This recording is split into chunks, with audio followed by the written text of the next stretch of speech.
ថ្លែងពីព្រានព្រៃម្នាក់ឈ្មោះវិញជាព្រានរបស់ព្រះរាជាមានថ្ងៃមួយព្រានបានចេញទៅបរបាញ់សត្វក្នុងព្រៃបានបណ្ដាលឆ្កែទៅជាមួយផងដែរលុះទៅដល់ព្រៃជាកន្លែងព្រះរាជាកប់ពងឆ្កែក៏ព្រុសកកាយដីព្រានបានឃើញពងធំចម្លែកក៏យកពងនោះមកថែរក្សានៅក្នុងផ្ទះរបស់ខ្លួនលុះពេលគ្រប់ខែពងនោះក៏ញាស់ចេញជាកូនមនុស្សប្រុសម្នាក់ដ៏សែនស្អាតព្រានឃើញល្អចម្លែកអស្ចារ្យក៏ចិញ្ចឹមកូននោះលុះត្រាតែធំហើយដាក់ឈ្មោះថាចៅប្រមាញ់លុះចម្រើនវ័យធំឡើងបុរសម្នាក់នេះមានរូបរាងស្អាតសង្ហាលើសពីបុរសទាំងពួងស្លេះពីព្រានវិញនិយាយពីតាដុងយាយជ័យមានកូនក្រមុំម្នាក់ឈ្មោះនាងត្រចលមានរូបឆោមលោមពណ៌ល្អស្រស់ដាច់គេដំណើរទន់ភ្លន់ល្វេសល្វន់រឹកពីសំសួនហាក់ដូចជាទេពអប្សរតាដុងយាយជ័យបានសង់ផ្ទះនៅលើទីទួលមួយមានទឹកព័ទ្ធជុំវិញដើម្បីការពារកុំឲ្យបុរសចេញចូលដល់លំនៅឋានរបស់ពួកគាត់តាដុងយាយជ័យមានប្អូនស្រីម្នាក់ឈ្មោះនាងតែននៅក្នុងស្រែរនោងតានឹងយាយតែងតែនាំកូនក្រមុំទៅលេងផ្ទះប្អូនស្រីជាញឹកញាប់នៅក្នុងភូមិនាងត្រចលដើរកាន់ក្អមដងទឹកអ្នកស្រុកឃើញនាងដើរក៏នាំគ្នាសរសើរថាដំណើរញ៉ៃញងទើបទីកន្លែងនោះជាប់ឈ្មោះថា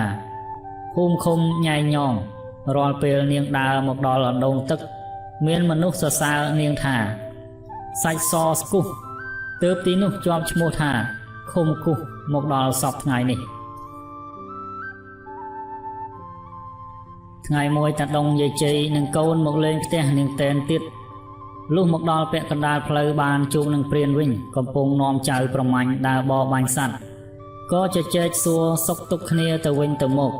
ព្រោះពួកគាត់ធ្លាប់ស្គាល់គ្នាពីមុនមកហើយចៅប្រមាញ់និងនាងត្រចើលកាលបើបានឃើញគ្នាហើយក៏ចេះតែគយគុណគ្នារហូតដល់មានសេចក្តីស្នេហាយល់ចិត្តគ្នាដែលមិនអាចបំភ្លេចបានចំណែកតានិងយាយក៏ពេញចិត្តនឹងកំឡោះម្នាក់នេះដែរ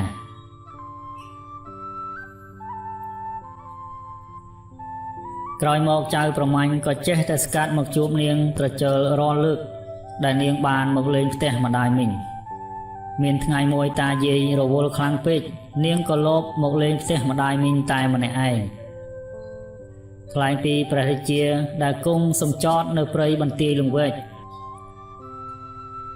គង់លើខ្នងអសពាបានក្រឡេកឃើញនាងកំពុងដើរតែម្នាក់ឯងក៏លោតចុះពីលើខ្នងសេះយាងសម្ដៅទៅរកនាងហើយលួងលោមនាងដោយសេចក្តីស្នេហាត្រង់ព្រៃដែលស្ដេចប្រទះនាងអ្នកស្រុកគេហៅថាព្រៃប្រទះនាងដែលសពថ្ងៃគេហៅคล้ายមកថាប្រទះឡាងទៅវិញនាងត្រចើលក៏មានសេចក្តីភិតភ័យមិនមានការឆ្លើយតបទៅព្រះរាជាវិញទេបែរជារត់ត្រឡប់ក្រោយពេលនោះព្រះរាជានិងសេនាក៏រត់ដេញតាមនាងភ្លាមដោយកម្លាំងរត់មិនបានឆ្ងាយនាងក៏បានឈប់នៅក្បែរដំបូកមួយក្នុងព្រៃហើយលើកដៃបួងសួងថាបើរូបខ្ញុំពិតជាគូព្រេងជាមួយនឹងចៅប្រមាញ់មែនសូមឲ្យខ្ញុំលាក់ខ្លួននៅដំបូកនេះបានចិត្តផងលុះបួងសួងចប់ហើយនាងក៏សង្ងំលាក់ខ្លួននៅទីនោះម្នាក់ឯងព្រះរាជានិងសេនាមកដល់រកនាងមិនឃើញទ្រង់ក៏ពិគ្រោះជាមួយនឹងសេនាទូលតបថាស្រីដែលមានរូបល្អអំបញ្ញមិញនេះរត់មកពួនបាត់នៅដំបូកដែលជាកន្លែងមិនគួរនឹងលាក់ខ្លួនដូច្នេះប្រហែលជាមានទេវតាជួយយកអាសានាងមិនខានឡើយសេនាម្នាក់ទៀតទូលថាបើព្រះអង្គសពព្រះរាជហឫទ័យលើរូបនាងមែនសូមព្រះអង្គយាងចូលទៅស្ដីដណ្ដឹងនាងតាមប្រពៃណីវិញព្រះរាជាទ្រង់ព្រះសម្ដាប់ពាក្យសេនាទាំងអស់សពគ្រប់ហើយក៏យាងត្រឡប់ចូលព្រះពន្លាវិញដូច្នេះហើយបានជានៅកន្លែងនោះជាប់ឈ្មោះថាដំបូកមានលក្ខក្រោយមកអ្នកស្រុកបានសាងសង់វត្តដំបូកមានលក្ខនៅក្នុងឃុំទំនប់ធំស្រុកពញាលឺខេត្តកណ្ដាលលុះស្ដេចយាងទៅបាត់នាងត្រចើលក៏ដើរចេញពីដំបូកនោះត្រឡប់មកផ្ទះវិញ នាងបានរៀបរាប់ប្រាប់ឪពុកម្ដាយនៅហេតុដែលកើតមានដល់រូបនាងហើយថ្លែងប្រាប់ពីសេចក្តីស្នេហារបស់ខ្លួនទៅលើចៅប្រមាញ់មហាសេនាបានស្វែងរកនាងត្រចើលគ្រប់ទិសទីនៅតែមិនឃើញទៀតព្រះរាជាក៏ប្រជុំអស់ពួកសេនានាម៉ឺនហើយទ្រង់មានព្រះរាជបញ្ជាឲ្យរៀបចំពិធីប្រណាំងទូកងដើម្បីឲ្យមនុស្សហើលមកមើលក្រែងបានជួបប្រទះនឹងនាងលុះដល់ថ្ងៃប្រណាំងទូកអ្នកស្រុកផ្អើលឈូឆរមីដេដាស់ពីពេញផ្លូវគ្រានោះតាដងយាយជ័យក៏នាំកូនស្រីទៅមើលការប្រណាំងទូកនឹងគេដែរមហាជនចេះតែមើលសម្រស់របស់នាងថែមទាំងលួចសរសើរគ្រប់គ្នាសេចក្តីសរសើរពីមាត់មួយទៅមាត់មួយក៏លេចលឺទៅដល់សេនាដែលកំពុងស្វែងរកមើលនាងហើយក៏ចេះតែដើរតាមនាងរហូតដល់ស្គាល់ផ្ទះទើបត្រឡប់ទៅថ្វាយព្រះរាជាវិញព្រះរាជាក៏យាងមកផ្ទះតាដងយាយជ័យទ្រង់មានព្រះបន្ទូលសូមស្ដីដណ្ដឹងកូនស្រីជាអគ្គមហេសីដោយផ្ទាល់ហើយព្រះអង្គបញ្ជាក់ទៀតថាសូមឲ្យតានិងយាយបង្គាប់យ៉ាងណាក៏បង្គាប់មកចុះយើងហ៊ានទទួលទាំងអស់តាយាយបានសួរចិត្តកូនដែរតែនាងប្រកែកចំពោះឪពុកម្ដាយថាកូនមិនទទួលយកស្ដេចទេខ្ញុំសុខចិត្តស្លាប់ជាមួយចៅប្រមាញ់ជាគូបណ្ដូលចិត្តឪពុកឬកូនប្រកែកដូច្នេះក៏ពិគ្រោះជាមួយយាយថាបើយើងមិនថ្វាយកូនឲ្យស្ដេចយើងនឹងមានទុក្ខនៅថ្ងៃក្រោយមិនខាន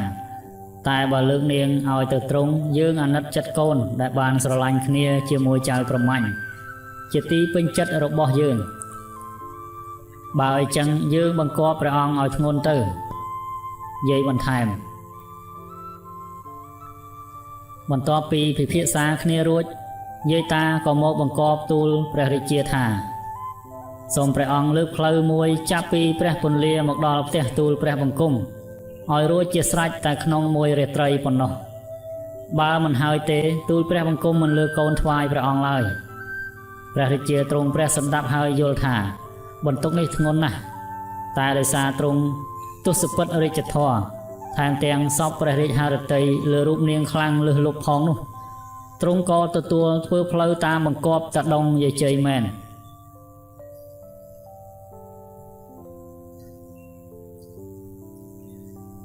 ព្រះអង្គក៏ហៅរេពលទាំងអស់មកជួបជុំគ្នាហើយបញ្ជាឲ្យលើកផ្លូវថ្នល់មួយចាប់ពីព្រះពន្លារហូតដល់ផ្ទះឪដងម៉ាយជ័យឲ្យហើយក្នុងរយៈពេលមួយយប់ពាក្យដែលហៅថាស្រុកឧដុង្គសពថ្ងៃគឺហៅតាមព្រះបន្ទូលស្ដេចមុនដំបូងដែលហៅថាឪដុង្គម៉ាយជ័យតែក្រោយមកគេហៅคล้ายជាឪដុង្គមានជ័យ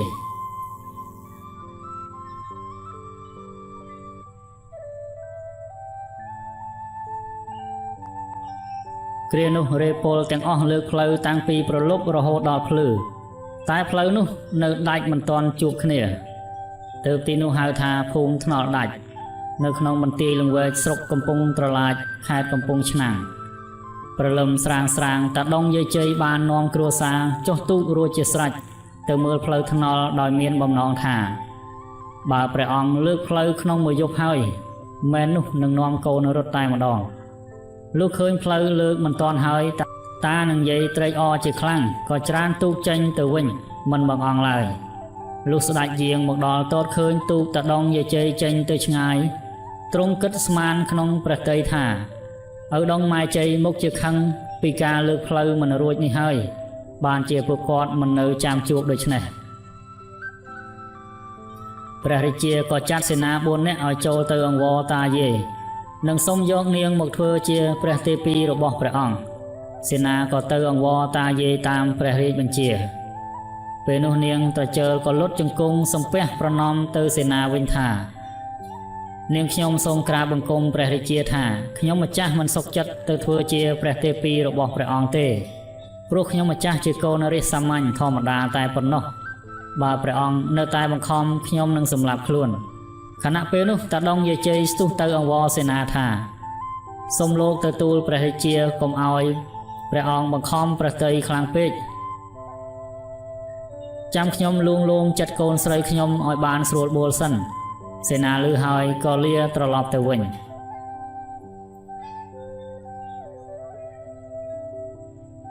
យប់ឡើងតាដងយាយជ័យនាំកូនរត់ទៅនៅផ្ទះនាងតែនហើយប្រាប់នាងឲ្យហៅព្រានវិញរើសពេលវេលារៀបមង្គលការកូនទាំងពីរផ្ដាំរួចរាល់ហើយតាយាយក៏នាំគ្នាត្រឡប់ទៅផ្ទះវិញចាំងទូលដោះសារនឹងស្ដេចចំណែកនាងតែនកាលបើបានបណ្ដាំបងហើយក៏ហៅព្រានវិញនឹងចៅប្រមាញ់ឲ្យមកចូលស្ដីដណ្ដឹងក្មួយស្រីរួចឲ្យអាចារ្យមើលពេលវេលាការបន្ទាប់មកក៏ផ្ដល់ដំណឹងទៅតាយាយមករៀបមង្គលការកូនវិញលុះដល់ថ្ងៃចូលរោងការតាដងយាយជ័យក៏លបធ្វើដំណើរតាមផ្លូវកាត់ក្នុងព្រៃមានសេចក្តីព្រួយបារម្ភជានិច្ចព្រោះខ្លាចក្រែងស្ដេចមកតាមការគិតរបស់ពួកគាត់ច្រើនពេកធ្វើឲ្យពួកគាត់វង្វេងផ្លូវក្នុងព្រៃរកផ្ទះនាងតែនមិនឃើញទទួលពេលនោះតានឹងយាយបានជួបក្មេងខ្វៀលក្របីម្នាក់ពួកគាត់ក៏សួរទៅក្មេងនោះថាអានាងផ្លូវណាទៅត្រាំងទៅវាំងពន្លុះផ្លូវណាទៅគោះទៅស្រែរនោងដោយសារក្មេងខ្វៀលក្របីនោះចង់បានសំណែននិងភាពអ៊ូអរទើបគេឆ្លើយទៅតាយាយថាបើលោកតាលោកយាយចង់រកផ្លូវឲ្យឃើញដូចបំណងនោះសូមលោកទាំងពីរឡើងទៅបន់អ្នកតាខ្នងភ្នំដោយមានជាសំណែននិងលេងភ្លេងប្រពៃណីចំនួន9បទតាដងយាយជ័យឮពាក្យក្មេងនិយាយដូច្នេះក៏ប្រញាប់ឡើងទៅបន់អ្នកតាខ្នងភ្នំភ្លាមលុះពេលចុះមកវិញពួកគាត់ក៏រកផ្លូវឃើញធ្វើដំណើរទៅដល់រោងការហើយនាំគ្នាយកសំណែនមកសែននិងប្រគំបទភ្លេងថ្វាយអ្នកតាខ្នងភ្នំថ្លែងពីព្រះរាជាដែលគង់នៅព្រះពន្លាឯបន្ទាយលង្វែកពេលទ្រង់ជ្រាបពីបញ្ហានេះហើយព្រះអង្គជាមួយសេនាសម្ដៅទៅផ្ទះនាងតែនទតឃើញនាងត្រជើលនិងចៅប្រមាញ់កំពុងក្រាបសំពះផ្ទឹមរួមខ្នើយជាមួយគ្នាពេលនោះទ្រង់ក៏ទតឃើញគូស្វាមីភរិយាទាំងពីរនាក់មានរូបសម្រស់ល្អស័ក្តិសមនឹងគ្នាទ្រង់ក៏បណ្ដោយឲ្យធ្វើកិច្ចផ្ទឹមរហូតដល់ចប់ក្រោយមកទ្រង់ក៏ហៅមេបាទាំងសងខាងនិងកូនប្រុសស្រីទាំងពីរនាក់ចូលមកជួបជុំចំពោះព្រះភ័ក្ត្រព្រះអង្គអ្នកទាំងអស់គ្នាមានសេចក្តីភ័យរន្ធត់ជាខ្លាំងព្រះរាជាត្រាស់សួរទៅចៅប្រមាញ់ថាមើលចៅមាណពតើឯងជាកូនអ្នកណាបានជាហ៊ានមករៀបការជាមួយនាងដែលជាគូដណ្ដឹងរបស់យើងដូច្នេះចៅប្រមាញ់ទូលតបវិញថាទូលព្រះបង្គំជាកូនរបស់ព្រានវិញក្រាបទូលព្រះរាជាទតឃើញព្រានវិញជាព្រានរបស់ទ្រង់ក៏មានព្រះបន្ទូលថាព្រានឯងបានកូនប្រុសនេះមកពីណាម្ដេចក៏យើងមិនដែលស្គាល់សោះអីចឹងព្រានវិញអោនសេរីសាក្រាបថ្វាយបង្គំដោយភ័យតក់ស្លុតជាខ្លាំងកូនប្រុសនេះមិនមែនជាកូនបង្កើតរបស់ទូលព្រះបង្គំទេគឺជាកូនចិញ្ចឹមទេក្រាបទូលព្រានវិញបាននិយាយរឿងរ៉ាវទាំងអស់ថ្វាយព្រះរាជាហើយចង្អុលទៅចៅប្រមាញ់ជាកូនដែលអង្គុយក្រាបសំពះនៅចំពោះព្រះភ័ក្ត្រព្រះអង្គខណៈពេលនោះព្រះរាជាក៏ស្ទុះទៅអោបក្រសោបចៅប្រមាញ់ហើយមានព្រះបន្ទូលថាកូនសម្លាញ់មានឪពុកយើងនេះហើយជាឪពុកពិតប្រាកដរបស់កូនព្រះអង្គថ្លែងពីរឿងគ្រប់យ៉ាងដល់មនុស្សគ្រប់គ្នាបន្ទាប់មកព្រះរាជាក៏ចាត់ចែងឲ្យរាយពលដង្ហែព្រះរាជបុត្រនិងព្រះនាងត្រជើលចូលក្នុងព្រះរាជវាំងធ្វើព្រះរាជពិធីអភិសេកឡើងសោយរាជ្យជាស្ដេចផែនដីដំណរពីព្រះអង្គក្នុងពេលនោះរហូតតទៅ